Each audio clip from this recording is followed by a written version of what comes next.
Could you introduce yourself, please?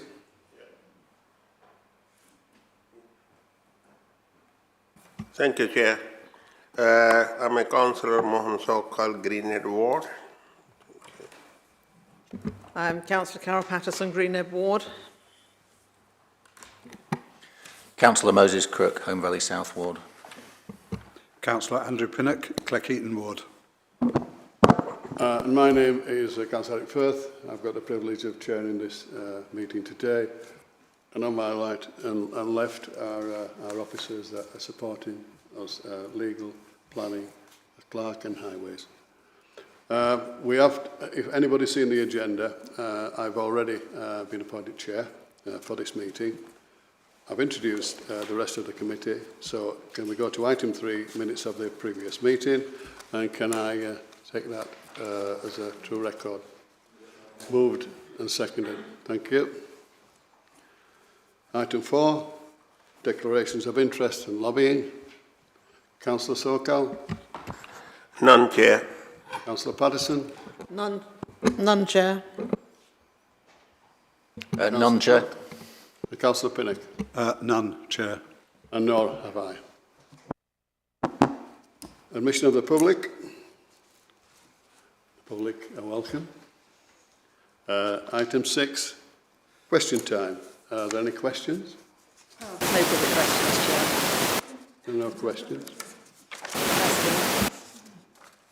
I'm still on. Item 7, deputations and petitions. Clear it, there's none received, Chair. Thank you. So we go on to, we've met site visits this morning to Carl Lane. We also went to Emley, and we also went to Miltham. So we go now on to item 11, planning applications. The first one, we're taking Emley first, aren't we? Are we taking? Mean Lane, Melson. Oh, we're taking Mean Lane. So Mark, are you doing the presentation on this? Thank you. Thank you, Chair.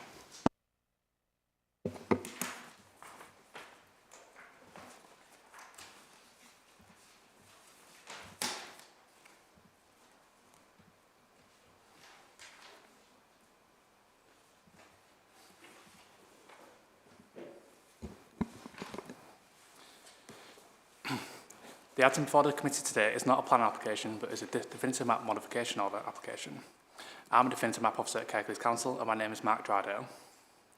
In 2017, Kirklees Council received an application to record Mean Lane, Meltham as a public right-of-way on the definitive mapping statement. It was supported by various historical documents and 11 user evidence forms. The application route is currently recorded as 2 public footpaths. The Planning Inspectorate has directed that Kirklees Council must determine the application by the 22nd of May 2022. The test... Just a minute, Mark. Is the log not working? Can you not hear? It's working, but it's very quiet. Oh, sorry. Is that better? Sorry. Sorry about that. Sorry. Stopping mid-flow. The test by which the available documentary and user evidence is to be considered is on the balance of probabilities. Kirklees Council must be satisfied that there is clear evidence in favour of public right-of-way rights and no credible evidence to the contrary. So the application route is shown in this map, leading from Huddersfield Road down to the recorded Mean Lane, which is recorded as a public carriageway. Documentary and user evidence is analysed in Appendix B and summarised in pages 21 to 24 of the agenda report pack. The available documentary evidence is consistent with current legal records that Mean Lane is a private road with a coexisting public footpath. The investigation has therefore determined the application based on user evidence.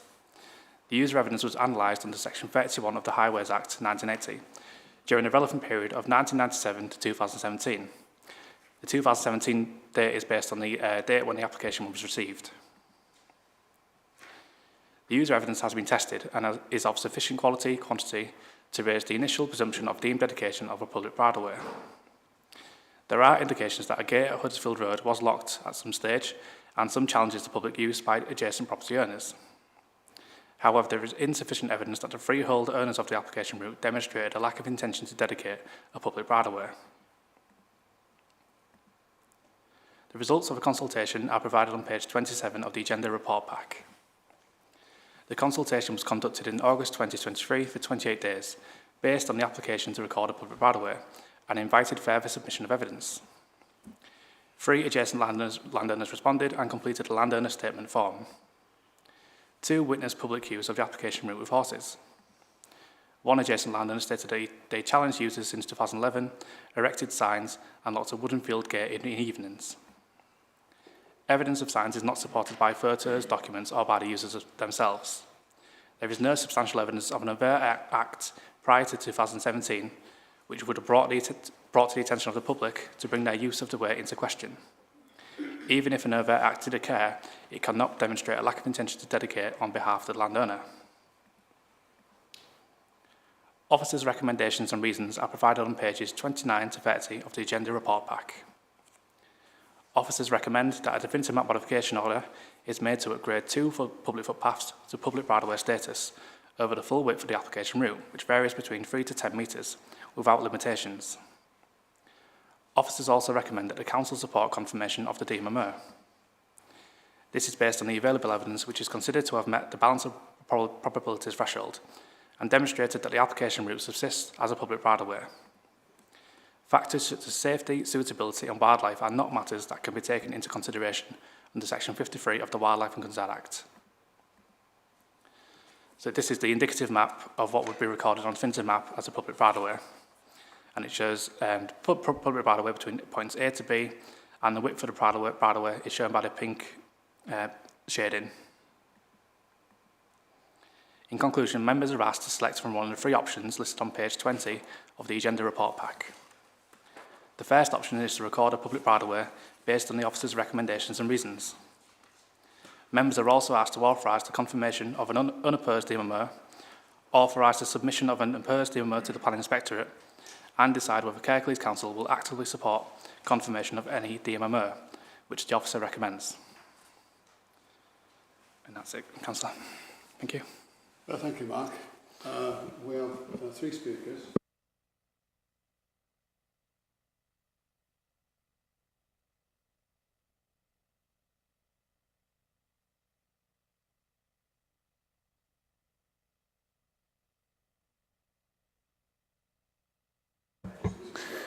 Okay.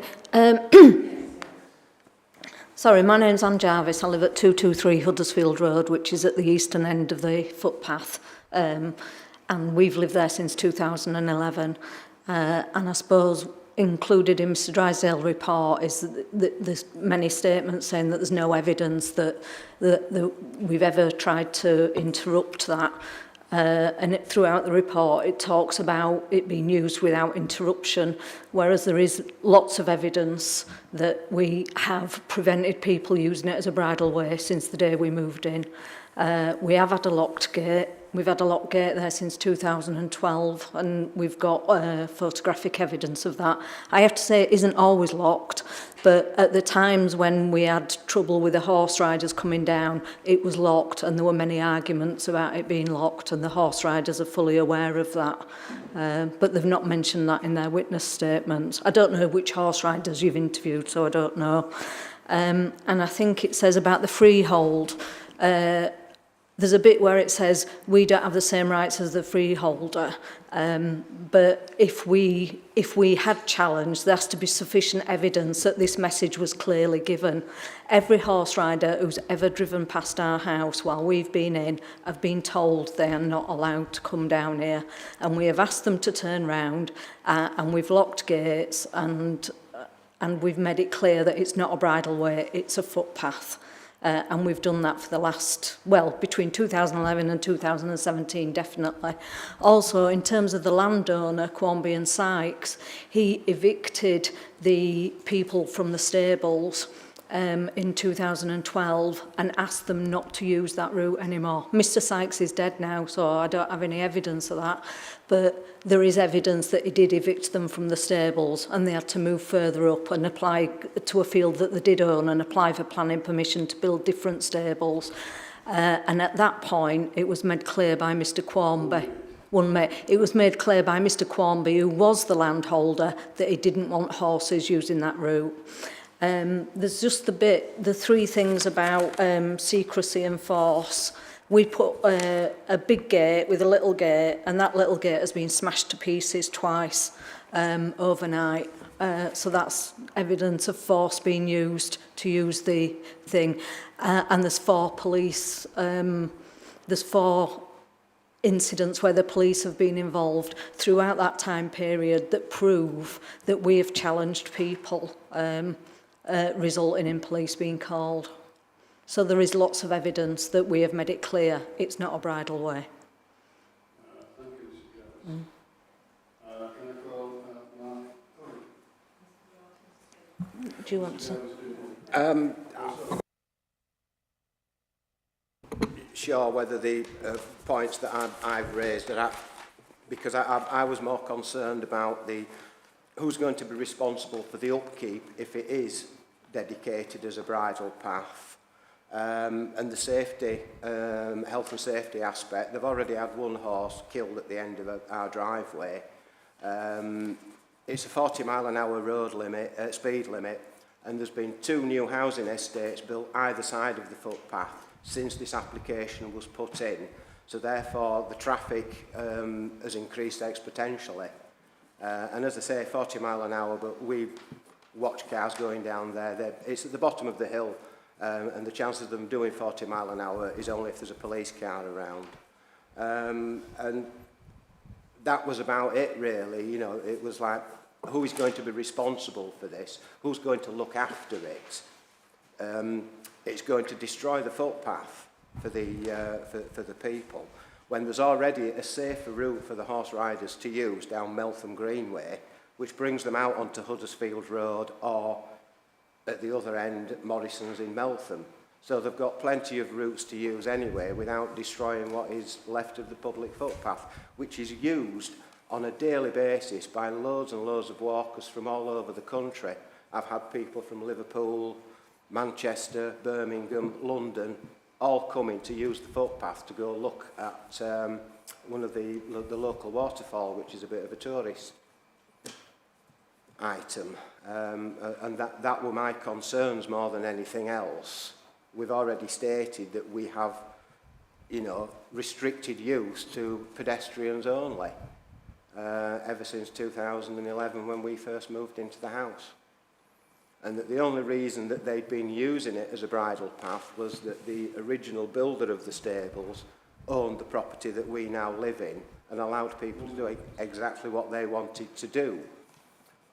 When she sold the stables on to somebody else, she had confessed to us that they weren't supposed to be using it, and she didn't want them using it because it was one of her horses that had been killed.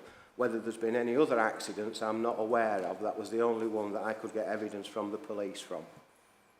Thank you, Mr. Jones. Thank Can you. I just ask before I bring the next speaker in, when was that accident? We, Recently? 2010. Thank you. Mr. Colley. Good afternoon.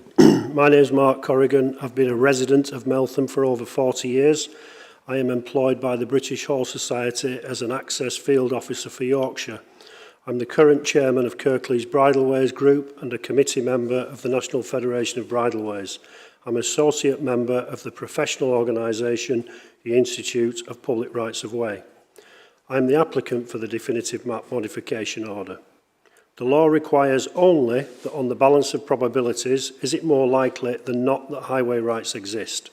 There is not only historical evidence proving that Mean Lane has been used by the public for over 100 years, there is also modern-day user evidence submitted by horse riders who have used Mean Lane for many years, myself included. The national statistics show us that there are 22% of public rights of way recorded as bridleways. Kirklees has a mere 8%, one of the lowest in the country. This is due in part to many footpaths being incorrectly recorded. Mean Lane is an incorrectly recorded highway. There are currently 883 passport-registered horses in the local area. That's the HD9 postcode area. This equates to an annual contribution by horse riders into the local economy of £6,081,221. bridleways are essential for horse riders. Kirklees Bridleways Group has been in existence since 1988. Some of its members were riding along Mean Lane before then. I accept the recommendations of the officer's report that this footpath named Mean Lane should be recorded as a bridleway and would urge the committee to follow its recommendation. The British Horse Society is the largest equestrian charity in the country. One of its charitable objectives is safety and to promote safe off-road riding. Confirming this application will contribute to a much-needed public facility for all users. While safety cannot legally be a reason not to, or indeed to confirm the order, safety is a reason to get horse riders off the roads. Nationally, since the 1st of January 2023, incidents involving horse riders are 2,402 road incidents, 1 human fatality, 61 humans injured, 35 horse fatalities and 72 horses injured. These statistics are shocking and highlight the importance of safe off-road riding. I urge you to confirm this order.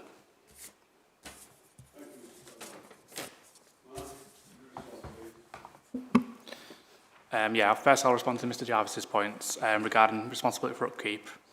As it's based on user evidence after the Section 38 of the Highways Act of 90... sorry. Is that better? Sorry. As it's based on the evidence of use after Section 38 of the Highways Act of 1959 came into operation, it would not be a highway maintainable at public expense. So that means it would be maintainable by nobody. So,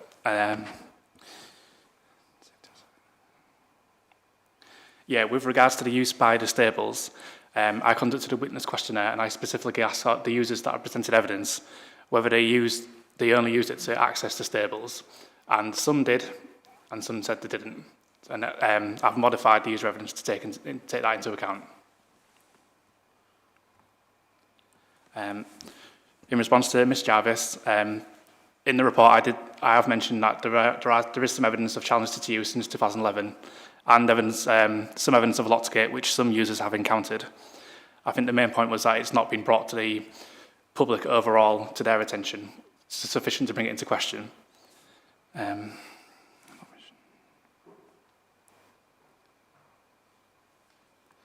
Again, with secrecy and force, I have not been presented with the evidence that it's been by secrecy or force, so I've not been able to take that into consideration. But if we go ahead, I'm sure it'll be something that you can provide more evidence for. That's it. Thank you, Chair. Thank you, Mark.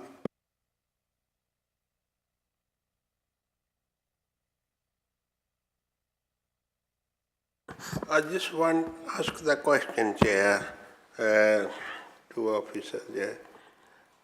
I know these residents of the house, they said they moved in 2010 or 11, yeah, and since the gates have been locked up, only you can open, they hold the keys and even no one else. But again, on our site visit this morning, I saw the car park in front of there, that's blocking the access to the gate. Even if the cars come there, it's difficult, yeah. I just want to know, what these gates were unlocked or locked before this new resident moved into this property? I'm not sure.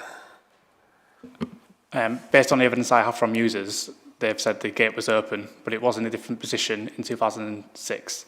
It moved backwards in approximately 2009. But from the evidence I have, it was open and unlocked. So it might have been shut, but they could still get through it.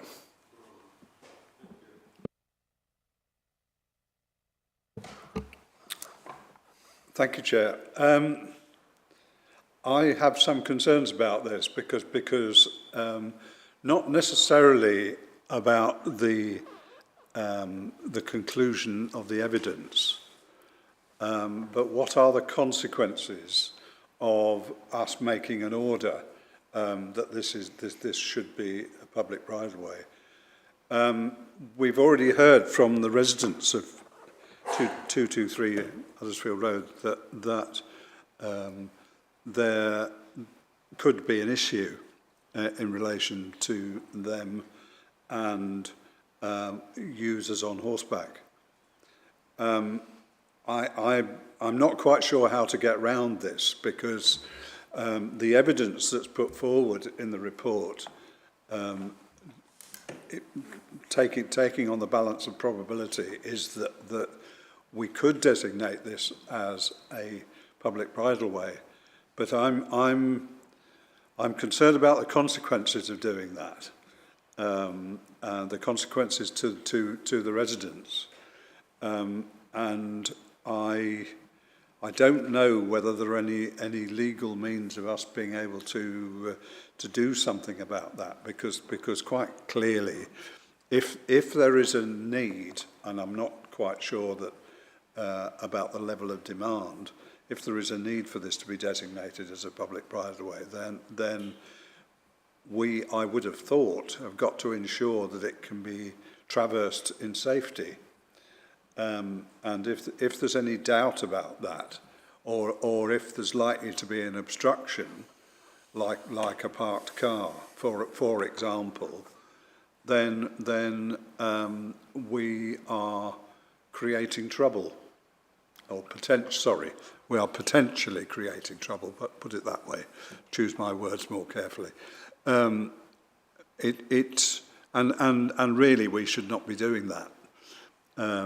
Because the object of the exercise is to provide ways for people to either walk or ride in safety and that don't interfere with other people's rights, as far as we can ensure that doesn't happen. I know it's not always possible, but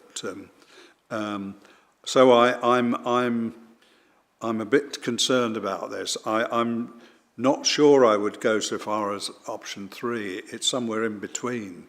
It's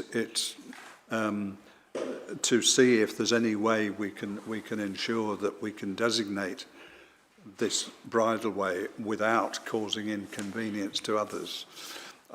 That's not a very good answer necessarily, but I think we need to look at that.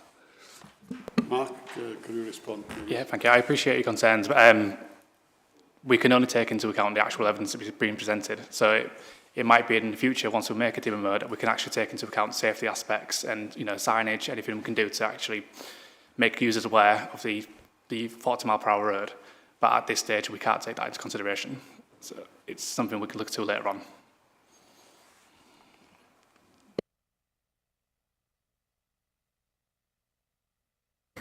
I just wanted to say there is a solution. Thanks, Chair. I mean, I just wanted to clarify what we're deciding on here, because we're deciding whether, as I understand it, whether evidence exists that a right-of-way already is in place, and we are simply looking at that evidence. We can't really take into account issues regarding a historic horse accident, which I think would be a highway safety issue, and certainly highway safety would look at that if there was an issue there. I think it's very regrettable that conflict has happened between different users of a public right-of-way, but we're not actually talking about removing or creating a public right-of-way. We're talking about whether we define it correctly, and there is a non-disputed access, a public right-of-way for pedestrian access already, so there's already an opportunity for any conflict or any risk of the state of the path or all the rest of it. That's pre-existing information, so I don't understand that to be part of the decision before us, so please clarify if that's true. No, thank you, Councillor Cook. Yeah, that's basically it. We can only take into account the evidence, and issues with regard to safety are regrettable, but something we can take or improve later on down the line. Thank you. Thank you.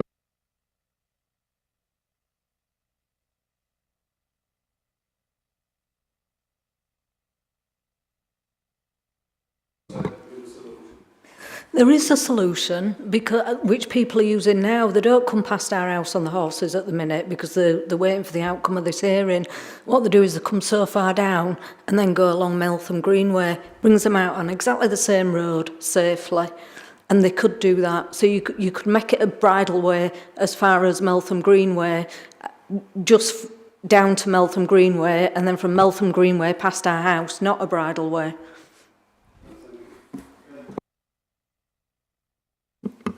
It's something we can look into, but after everything's been decided. So it involves different landowners and dedication of rights, which we can't just burden with them. So, Sandra.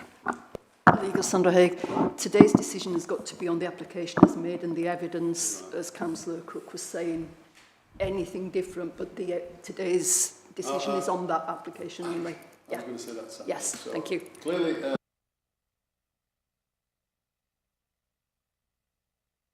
perhaps it's an option for the future that can be explored. Mark will take that on board. So, members, it's up to you. Do support the officer's recommendation on bullet point 1. Yeah, sorry. Yeah, the decision is to record a public right-of-way and also whether you support confirmation of the DMMO if it's objected to and submitted to the planning inspectorate.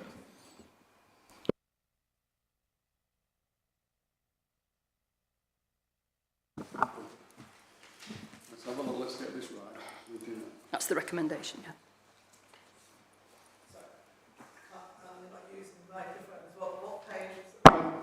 Page 29, 51.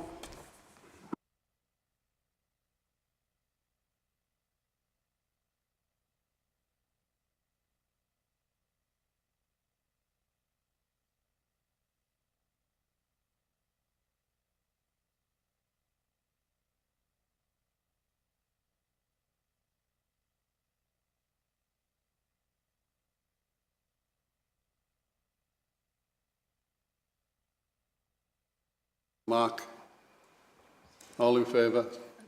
Sorry? Let's read the script out properly. Yeah, all of 51 and also seeking confirmation of the order if opposed. 51. Yeah. That's 51 on your paper. Yeah.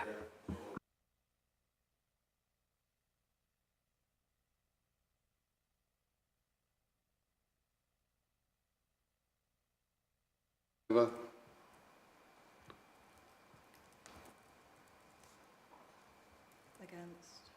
Against?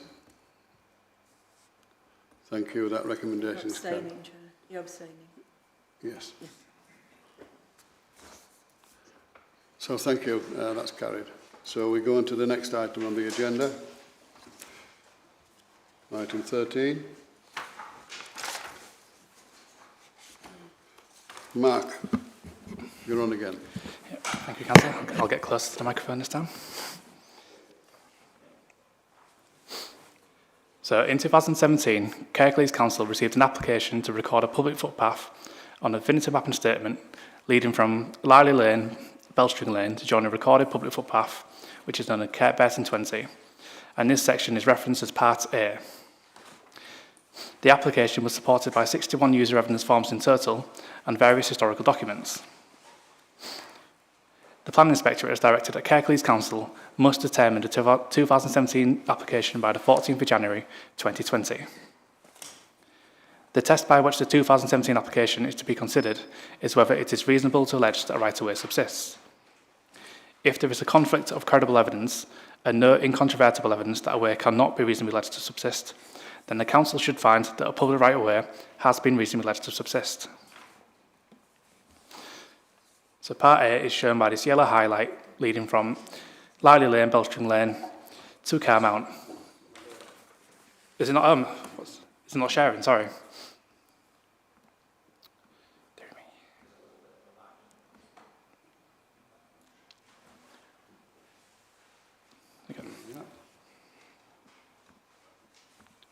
Yeah, so sorry, it's shown by this yellow highlight leading from Bellstring Liley Lane to Carmount, which joins at Kirklees 20. In 2021, the British Horse Society applied to record a public bridleway, which incorporates Part A and continues to join a public bridleway known as Kirklees 220, thereby upgrading 2 public footpaths, and this is known as Part B. As the application encompasses the 2017 application, it is considered sensible to determine them both concurrently. The 2021 application was supported by various historical documents, and the test by which the documentary evidence is to be considered is on the balance of probabilities. Officers have also applied the reasonably alleged test to the evidence. Kirklees Council must be satisfied that there is clear evidence in favour of public bridleway rights and no credible evidence to the contrary. So Part B, well, the application in 2021 is shown by the purple highlight leading from Bellstring, Lally Lane to Kirklees in 220, which is a public right-of-way. And this section from Carmount to Kirklees in 220 is known as Part B. The documentary evidence is analysed in Appendix B and summarised in pages 156 to 162 of the agenda report pack. The application route is shown as a private cul-de-sac route in 1793, which extended over Part B in 1855 and may have joined Long Tongscrog Lane by 1893. Maps and deeds between 1893 to 1943 show gates at Carmount Farm. There is no credible evidence that Part A and B was a public thoroughfare above footpath status. The 1910 Finance Act map does not show all of Part A or B as excluded from hereditaments, which could show a vehicle highway, and there are no tax deductions for public rights of way. Conveyances show a private way over Part A and a public footpath over Part B. Overall, the available documentary evidence is insufficient to show that a public right-of-way or vehicular highway subsists. The investigation therefore considered the user evidence. The user evidence is analysed in Appendix B and summarised in pages 163 to 170 of the agenda report pack, and the summary table of use is provided on page 305 of Appendix C. Public use of Part A was brought into question in 2014 by signs and notices. The relevant date to consider public use is therefore 1994 to 2014. However, an alternative relevant period of 1977 to 1997 has also been considered based on a Section 316 deposit in 1997. Use during both relevant periods is of sufficient quality quantity and without force, secrecy or permission and uninterrupted, raising the presumption of dedication of a public footpath. There is insufficient evidence of a lack of intention to dedicate during either relevant period, such that it is reasonable to allege that a public footpath subsists over Part A. The reputation of Part A being a public footpath is supported by extracts from locally published walking routes in 1978, which show that it formed part of a cycling walk. Results of the consultation are provided on page 172 to 179 of the agenda report pack. The consultation was conducted in July 2021 for the 2017 application and November 2021 for the 2021 application, and invited further submissions of evidence. Landowners, residents and members of the public provided evidence which has been taken into consideration in the investigation. Kirklees Parish Council supports the 2017 application to record a public footpath over Part A. Landowner consultation responses do not provide evidence of a lack of intention to dedicate a public right-of-way during the 1994 to 2014 relevant period or the alternative 1977 to 1997 relevant period. Officers' recommendations and reasons are provided on pages 181 to 182 of the agenda report pack. Officers recommend that a definitive map modification order is made to record Part A as a public footpath over the full width of the metal track, and the Council to support confirmation of the DMMO. Based on the available user evidence, which is sufficient to reasonably allege that a public footpath subsists. Officers do not recommend that a DMMO is made based on the 2021 application to record Part A and Part B as a public right-of-way or vehicular highway, as the documentary evidence is insufficient to demonstrate that a public right-of-way has been reasonably alleged to subsist, or on the balance of probabilities. So this is the indicative map, and you can see what we're trying to record, what we recommend to record is from point A to point B, and it is highlighted in blue.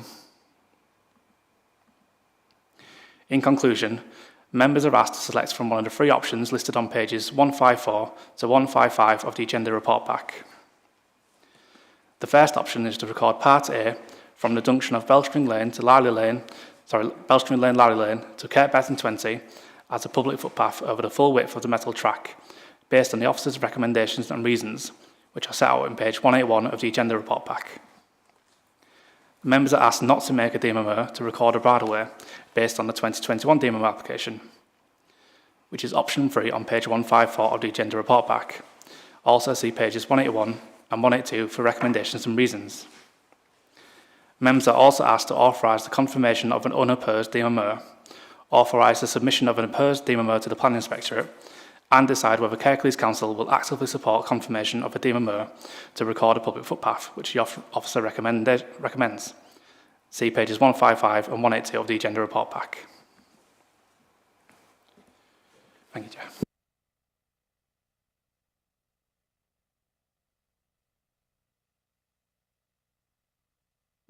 We have a number of speakers on this issue. Can I first of all invite Michael Hine to speak? You have 3 minutes, Mike. Evening. I moved to Carmount. My dad purchased a Carmount when I was 7 years old. I've lived there until I moved out at 18. And there's a family, there's four brothers, 1 sister. And as far as my knowledge, there's never been any problem. It's always been a pathway for my friends. I used to get the 262 bus to the Freemasons and visit all of us throughout our lives. And this has never posed a problem until we realised it in about 5-6 years ago. Then the problem has arisen since in only the last 5-6 years. My granddad built the house, 8 and 9 Carmount, and I used to visit regular before we moved up there, and just obviously see people walking up and down, and the people we got to know used to walk up and down there even before I was born. And it's never been, like I said, it's never been an issue. It's always been that case since I've known that place. And now I live, because I built 2 houses with my dad, 10 and 11 Carmount, and I live at 10 Carmount, and I'm more personal to the issue because I was aware of the issue only in the last 4 to 5 years. It got more serious. So my evidence is that it's always been, everybody that I've ever known has walked up and down there. There's never been an issue up until the last 5 years. Yeah. Okay. Can I make a point about the bridle path? No, is that a second? Sorry? About the bridle path, is that? Right, yeah. There was an issue when I was little, when I was younger there, I remember the horses used to go up and down at one point, but it was the field adjacent, the 2 gates from the lane to the Longton Scrag Lane. The farmer, Mr. Dobson, owns the field. He has cattle in that field, and and the reason why he stopped that because he locked them gates because the horses used to leave the gates open and never shut the gates, so all the cows used to get running up and down the lane. So that's why the farmer, Mr. Dobson, used to lock them gates to stop that happening because it happened frequently in summer. So that's he put a stop to that, walking through them on his land, because they never shut them 2 gates, they were always left open. And I can recall numerous times living up there with the big, 20, 30 cows running up and down the lane freely. So, thank you.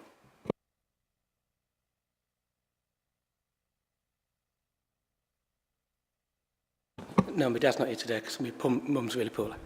So.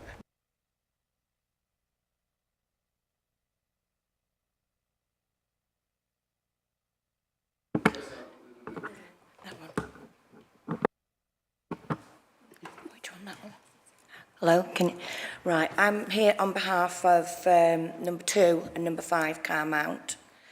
With regards to the bridle path being put in, it has been a walkway which we are aware that people have been up and down previously.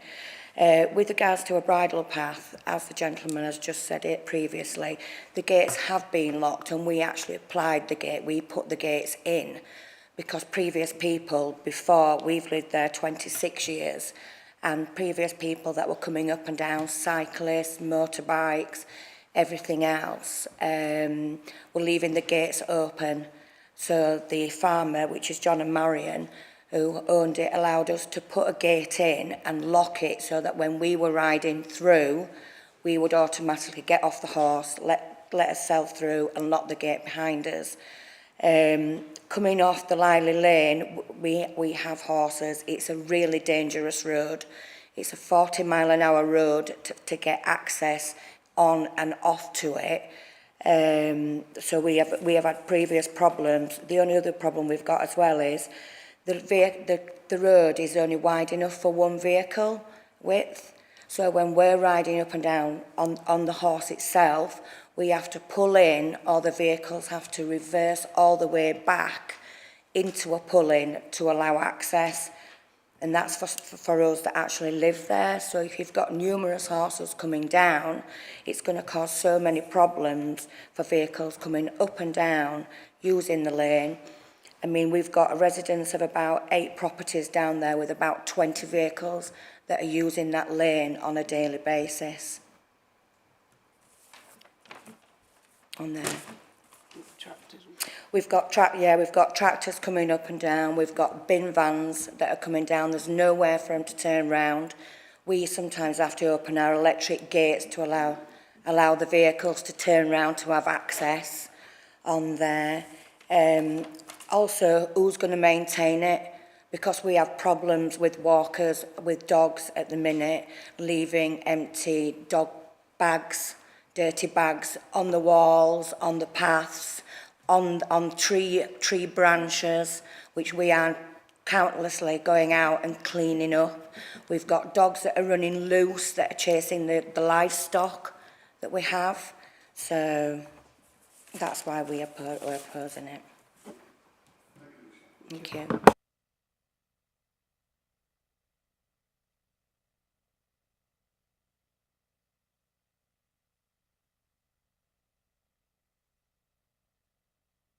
Upton.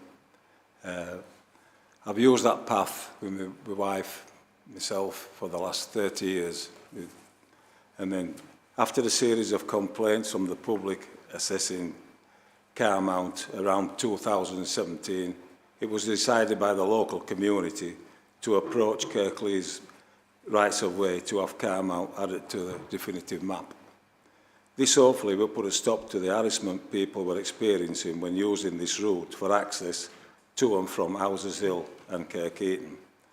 Support for this path has been tremendous, and we hope with the amount of factual evidence, forms submitted to Kirklees, we have proof enough that car mount should be added to this map. The path has been used for many years, as the forms testify, for example, children catching the bus on Bellstream Lane, travelling to school, workers from Whitley Willows Mill, also Houses Hill residents, visiting the former Freemasons Arms. The bus stop at the top of the lane is the only access Houses Hill community after public transport. There have been many more instances recorded of use over the last 8 years. We hope common sense will prevail when voting for access on this issue for the public footpath. Thank you.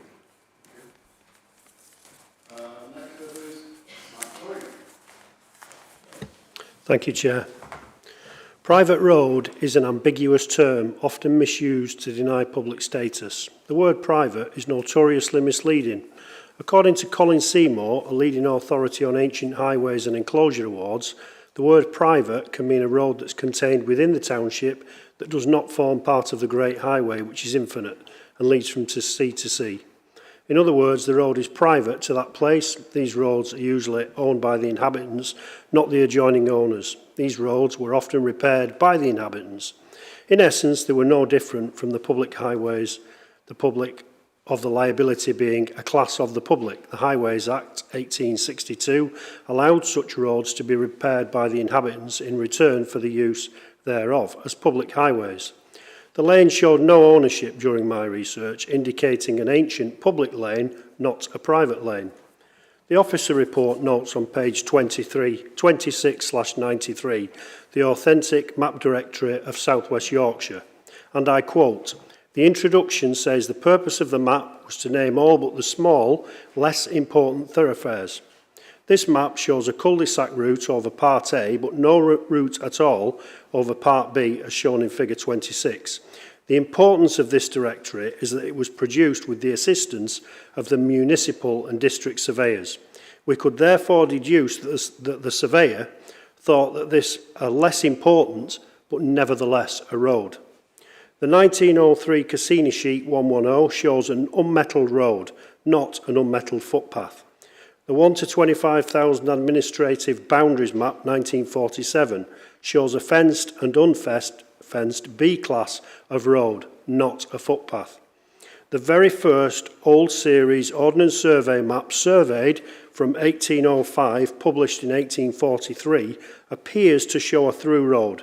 There were no footpaths on this map. Horse riding was the main means of transport at this time in history. I believe that the public would both ride and walk along these roads at this point in time as a matter of course. The law requires only that on the balance of probabilities, is it more likely than not that highway rights exist? The historical evidence outlined above demonstrates on the balance of probabilities that this route was in fact a public bridleway, not a public footpath. And I would ask the committee to make a definitive map modification order to show this route as a bridleway on the definitive map. Thank you.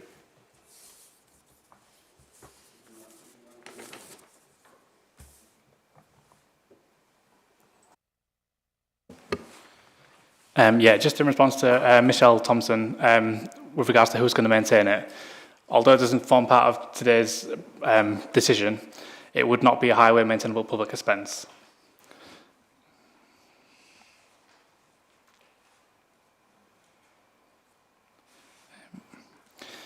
Yeah, with regards to the user evidence, there has been some evidence of horses used by the public with horses submitted, but it's not being considered sufficient to actually record a public bridleway.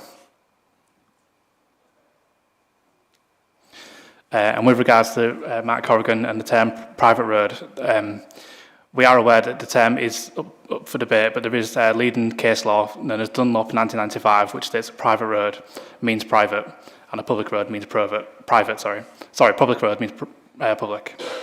And we've relied on a 1793 map, which clearly distinguishes between public and private roads. Thank you, Chair.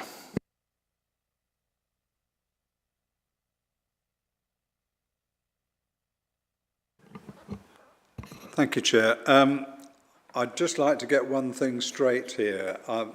Are we talking about making two separate decisions? A, about the road from Bellstring Lane, Liley Lane to the settlement, and B, the bit from there down to Long Tongue Scrog Lane. Mark will correct me if I'm wrong. We're making a decision, A, to approve that it's a footpath, and amongst other things, and B, whether or not it's a bridleway. The officer recommendations are on page 144.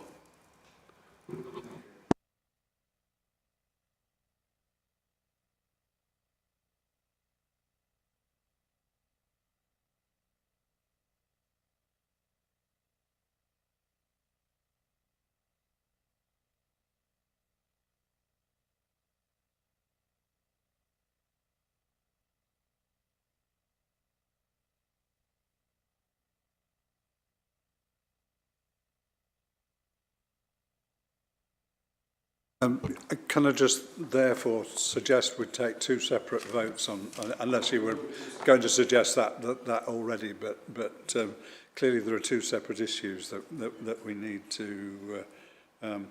But what I find curious is that the I can't remember, it is the northern part of the bit from Bellstring Lane to Carmount is described as a highway, which could mean that it comprises a public footpath and a public right-of-way, possibly, I don't know.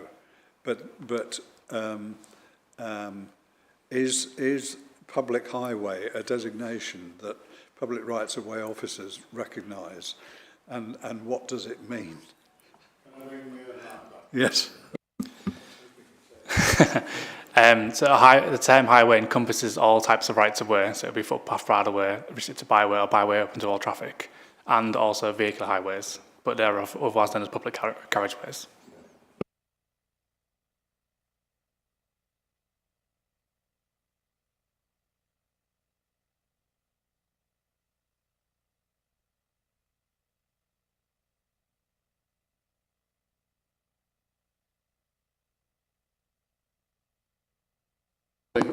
you've got your look one. Are we quite happy? Are there any more questions? If not, we'll move to the recommendations. Right. Good. Sorry? Right. Item 17 on page 144. Is that moved and seconded? Moved by Councillor Pinnock. Seconded by Councillor Patterson. All in favour? Unanimous on that one. Then can we go to the item 19 on the same page? That the officers recommend that no order is made in relationship to the application. In other words, no public bridle way. Yes. Is that moved and seconded? Councillor Pinnock, Councillor Patterson, all in favour? That's unanimous. Just one more regarding the confirmation. We go to 8 to 18. Officers also recommend that should any order be opposed and the matter referred to the Planning Inspectorate for determination by either written representation or public hearing, the councillor should support confirmation of any order. Okay, we take a vote on that one too. All in favour? That's carried unanimously. Okay? Item closed. We move on now to item 14. Thank you very much, Mark. Thanks so much.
It's a variation, isn't it?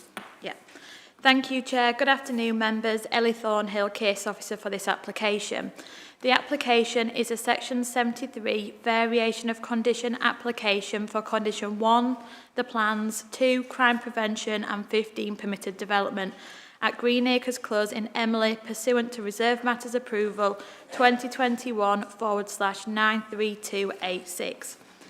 This application has been brought to committee due to the substantial number of representations received contrary to officer recommendation.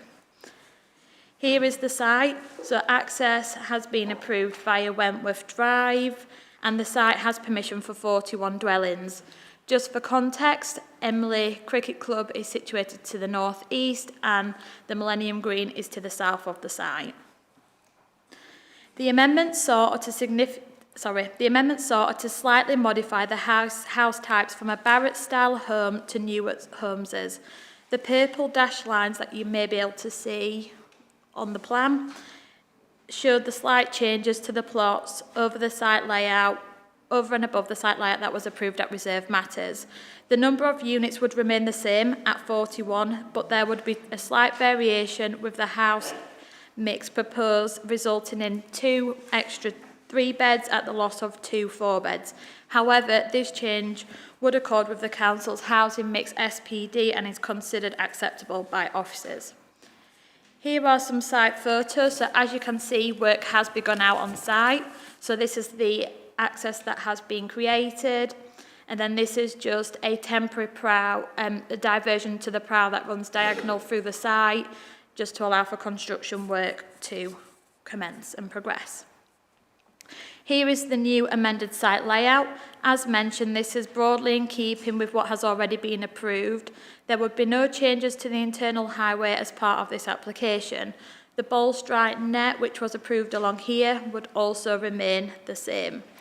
Sport England have been reconsulted as part of this application and have raised no objection, just subject to the conditions that were imposed on the reserved matters being reattached to this application. In terms of the design, changes are minimal. I have taken the street scene approved as part of the reserved matters, which is this top one here, and just compared it against the new at homes one, which is here. The main change is that the dwellings would mainly benefit from gable roofs. However, this is considered acceptable when considering the surrounding built form. Here are more street scenes that have been provided as part of this application. Materials would also remain the same as approved and would include a reconstituted stone with grey concrete tiles. There would also be no undue impact on third-party amenity as some of the house types have been reduced slightly in overall height. More detail on residential amenity can be found within paragraphs 10.31 to 10.16 of the committee report. As mentioned previously, the road layout and route of the public footpath, which currently is here, would remain the same, remain unchanged. The landscaping plans have also been slightly improved as part of this application with the species that are to be proposed. In terms of contributions, these would broadly remain the same as set out within paragraph 10.33 of the committee report. However, the biodiversity net gain figure has been slightly increased to ensure a 10% net gain is secured in accordance with the Section 106 agreement attached to the outline permission. All representations have been responded to within the committee report, and therefore officers are recommending approval for this application subject to the revised conditions set out within the committee update. Thank you, Chair. Thank you, Ellie. We've one speaker on this, Ben Gibson. You have 3 minutes, Mr. Gibson. Thank you, Chair, for the opportunity to address members of the Planning Committee. My name is Ben Gibson. I'm a senior planner at New at Homes, the developer for the site. We're pleased to see this application has been recommended for approval, subject to planning conditions and a deed of variation to the existing Section 106 agreement. We thank the planning officer for their report and presentation and for their proactive engagement during the planning application process. The site is allocated for residential development within the local plan for up to 44 homes. In 2021, the site was granted outline planning permission. Barratt Homes then acquired the site, and in 2022, it secured reserve matters consent for 41 homes. But since the site has not come forward for development. We acquired the site last year and submitted this application to substitute the previously approved house types for our own house type range. Our proposals include 8 different high quality and attractive house types, including detached, semi-detached and terraced properties, all constructed of locally appropriate materials. Our homes also meet the government's nationally described space standards, as well as M42 requirements for being accessible and adaptable dwellings. The overall layout of the development aligns with the principles and parameters of the previous approval. So the design of the development remains principally the same to ensure the development is visually similar to the previous approval and that the relationship to existing neighbouring development remains acceptable. We've kept the design of the road and drainage infrastructure the same, which, as you'll have seen from your site visit this morning, has enabled us to commence groundworks under this previous planning permission. We can then switch over to this planning permission subject to members supporting the application today, which solidifies our commitment to delivering the site. Following our recent completion of our site at Station Road, Skelmanthorpe, and our recent planning approvals in Murfield and Fenny Bridge, we're looking forward to continuing our investment in Kirklees with the delivery of new homes in Emley, which will make an important contribution to the delivery of much needed housing numbers. We hope members of the Planning Committee will support their officer's recommendation for approval. Thank you. Thank you, Mr Gibson. Members?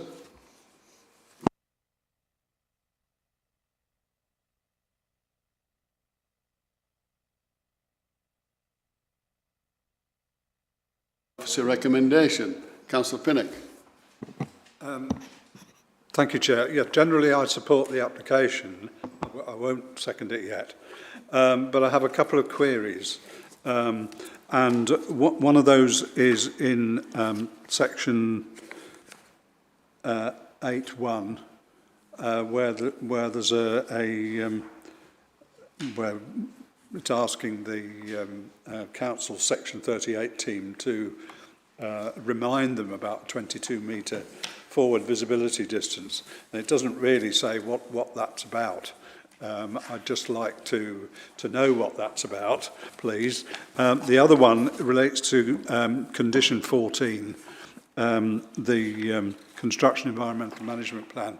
Can I assume that within that there is a condition to involve local residents in things that the developer is doing? Because I notice in the this is on page 346. There's a comment: poor communication from Newick Homes, and if there is a condition relating to public involvement, could Newick Homes please be reminded that they need to ensure that they tell the local residents what they're doing? Thank you.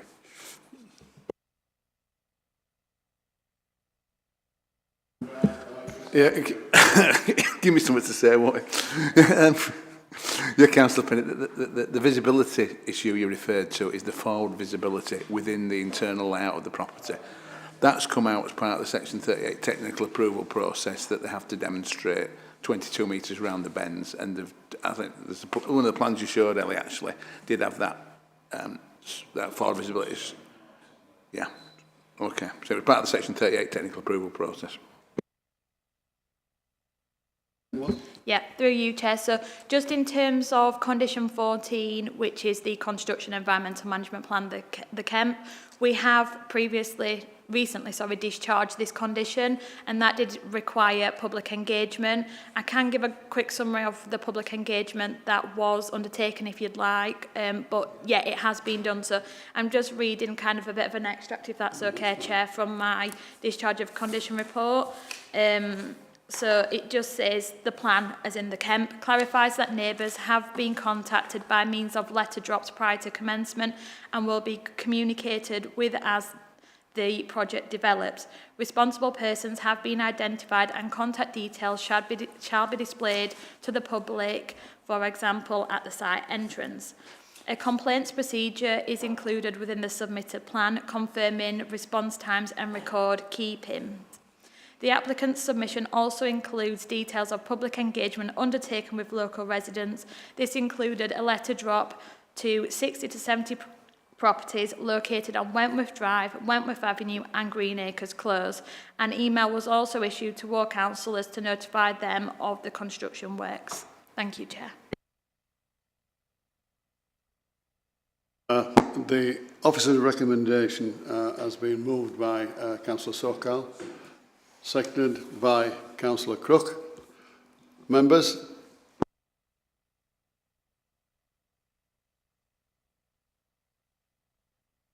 Thank you very much for your contribution, members and officers. It's really appreciated, what you do. Meeting closed.